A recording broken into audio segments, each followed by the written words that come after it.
سالک کو معلوم ہو کہ روح حیوانی عالم سفلی یعنی اس دنیا سے ہے۔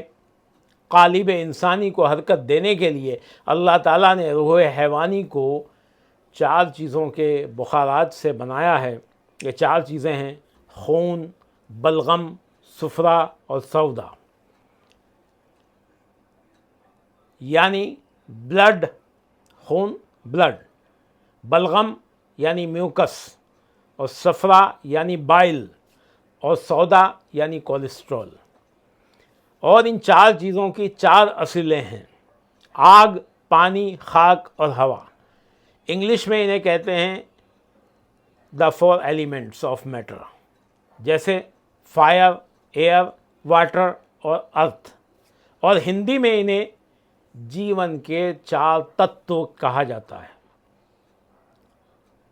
پرتھوی، وایو، اگنی اور جل۔ روح حیوانی ان 4 چیزوں کے بخارات یعنی بھاپ یا دھوئیں سے بنی ہے اور عالم سفلی یعنی دنیا سے ہے، اور اسے روح انسانی یا روح روحانی کی سواری کے لیے بنایا گیا ہے۔ روح انسانی جو ہے یا روح روحانی جو ہے وہ کہاں رہے گی، کس پر رہے گی؟ جب اللہ تعالیٰ نفخ روح پھونکتا ہے تو اس کے رہنے کے لیے یہ جگہ ہے روح حیوانی، جو یہاں کی ہیں، اس ارتھ کی، اس دنیا کی 4 چیزوں سے بنی ہے: پرتھوی، وایو، اگنی اور جل۔ تو اسے کس لیے بنایا گیا؟ کہ روح روحانی کی سواری کے لیے۔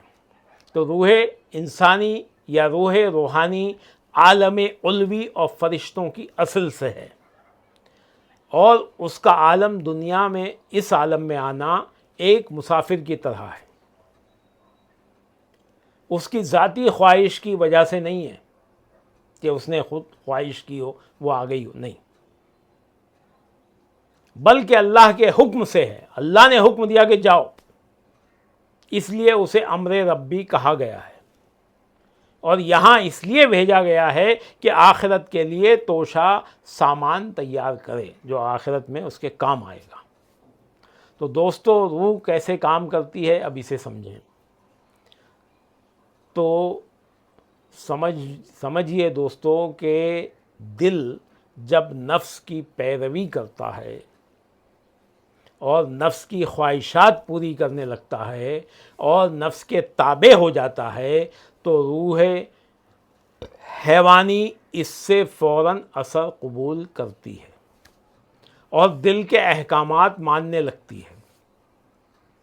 جب ایسا ہوتا ہے تو روح حیوانی جو تمام اعضاء کو طاقت و قوت دینے کا کام کرتی ہے، ان اعضاء میں دماغ انسانی بھی ہے۔ جب وہ دماغ کو حکم صادر کرتی ہے تو تمام اعضاء اس کے مطابق عمل کرنے لگتے ہیں، اور روح حیوانی دل کے مطابق عمل کرتی ہے، اور دل نفس کے مطابق عمل کرتا ہے، اور پھر سارے عمل نفس کے مطابق ہوتے جاتے ہیں۔ برے اعمال سے نفس امارہ اور روح حیوانی قوت والے ہوتے جاتے ہیں، اور روح انسانی کمزور ہوتی جاتی ہے۔ سالک جب تزکیہ نفس کر کے ریاضت و مجاہدے سے قلب کو پاک کر لیتا ہے اور نفس تزکیہ کے ذریعے نفس مطمئنہ بن جاتا ہے، یعنی نفس تزکیہ کر کے جب نفس مطمئنہ بن جاتا ہے تو وہ قلب کی جگہ لے لیتا ہے، اور نفس کا مرتبہ قلب کا ہو جاتا ہے، اور دل ترقی کر کے روح کے مقام پر آ جاتا ہے۔ اسی طرح جب دل روح کے مقام پر چلا جاتا ہے تو روح حیوانی پوری طرح سے روح انسانی کی تابع دار ہو جاتی ہے، اس کا حکم ماننے لگتی ہے، اس کی اطاعت کرنے لگتی ہے، اور پوری وفاداری سے روح انسانی کی سواری کے قابل ہو جاتی ہے۔ جب روح حیوانی پر روح انسانی یعنی روح روحانی یا روح ملکوتی کا قبضہ ہو جاتا ہے تو پھر انسان کے پورے قالب پر، انسان کے پورے جسم پر روح انسانی کا حکم چلتا ہے۔ اب ہر جگہ ہر عمل روح انسانی کے مطابق ہوتا ہے۔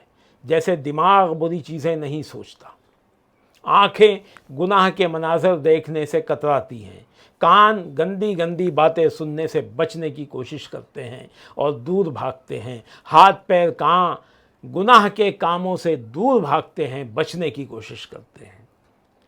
اسی طرح انسان کی روح کی طرح انسان کا قلب بھی، انسان کا دل بھی قرب خداوندی تلاش کرنا شروع کر دیتا ہے اور رضائے خداوندی ڈھونڈنے لگتا ہے۔ اور جب انسان روح انسانی یعنی روح روحانی، وہ روح جو اللہ نے اس کے اندر پھونکی تھی، اس کو صاف و شفاف کر لیتا ہے تو اسے معرفت خداوندی حاصل ہو جاتی ہے اور قرب خداوندی حاصل ہو جاتا ہے، اور یہی روح کا یعنی روح انسانی کا اصل مقام ہے۔ اور روح چونکہ امر ربی ہے اور اللہ کی طرف سے ہے، اس لیے وہ اللہ کی رضا میں راضی رہتی ہے اور اس کے حکم کی پابندی کرتی ہے۔ آسان لفظوں میں یہ کہ جب روح اپنا اصل مقام حاصل کر لیتی ہے تو انسان بھی پابند حکم الہی ہو جاتا ہے اور اس کی رضا میں راضی ہو جاتا ہے، اور یہی روح اور انسان کی معراج ہے، یہی انسان کی معرفت ہے، یہی انسان کو مقام حقیقت یہیں پر آ کر عطا ہوتا ہے۔ دوستو، جب سالک اس مقام پر پہنچتا ہے تو معرفت حاصل ہو جاتی ہے، حقیقت عیاں ہو جاتی ہے، اور مقام فنا فی اللہ اور بقا باللہ حاصل ہو جاتا ہے، اور پھر وہ اپنے محبوب سے مل جاتا ہے، اپنے یار سے وصل کر لیتا ہے، اور پھر اسی میں فنا ہو جاتا ہے، اور یار کے عشق میں فنا ہو کر ابدی زندگی پا لیتا ہے۔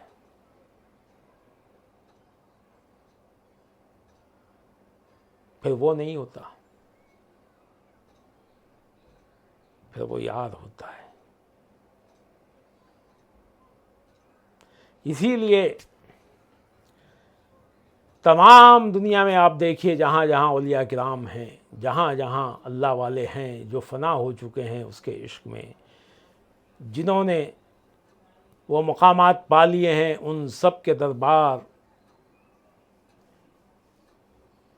سب درباروں میں رونق ہی رونق ہے۔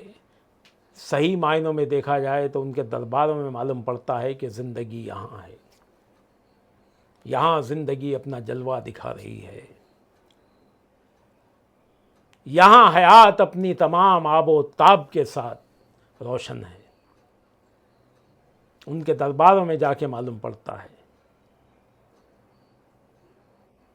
کہ عشق کیا ہے۔ تو یہ اسی وجہ سے ہے کہ ان کو دائمی زندگی ملی ہے۔ ان کے جسم کو تو کبھی کی موت آ چکی ہے، مگر روح کو ان کی موت نہیں آئی، اور کیونکہ روح فنا ہو چکی تھی تو اس لیے اس کو دائمی زندگی ملی ہے، تو وہ بھی زندہ ہیں، اور اس کے عشق میں فنا ہوئے، اس کے عشق میں موت آئی تو شہید کہلائے۔ اور شہیدوں کے بارے میں اللہ تعالیٰ فرماتا ہے کہ شہیدوں کو مردہ نہ کہو۔ تو اس لیے تمام اولیاء کرام اپنے مزاروں میں زندہ ہیں اور دنیا ان سے فیض پا رہی ہے۔ یہ بھی اللہ تعالیٰ کا نظام ہے۔ حضور خواجہ غریب نواز حبیب اللہ فرماتے ہیں کہ اللہ تعالیٰ جن سے دنیا میں فیض دیتا ہے اپنے بندوں کو، ان کی وفات کے بعد بھی ان کا فیض جاری رہتا ہے ان کی قبروں سے۔ اور یہ حقیقت ہے، آپ دیکھ لیجئے سب جگہ یہی چیز سب جگہ روشن ہے، عیاں ہے۔ تو سالک کو سمجھنا چاہیے کہ عشق یار میں فنا ہو کر ہی وہ کوئی مقام حاصل کر سکتا ہے، اور روح طریقت کے سفر کی اس کی سواری ہے۔ دوستو، یہ جو مختصر سا بیان روح کے بارے میں نے کیا ہے، انشاءاللہ یہ سالک کے بہت کام آئے گا، اور جس طرح سے وہ مقامات حاصل کرتا جائے گا اتنی چیزیں اس کو معلوم ہوتی جائیں گی،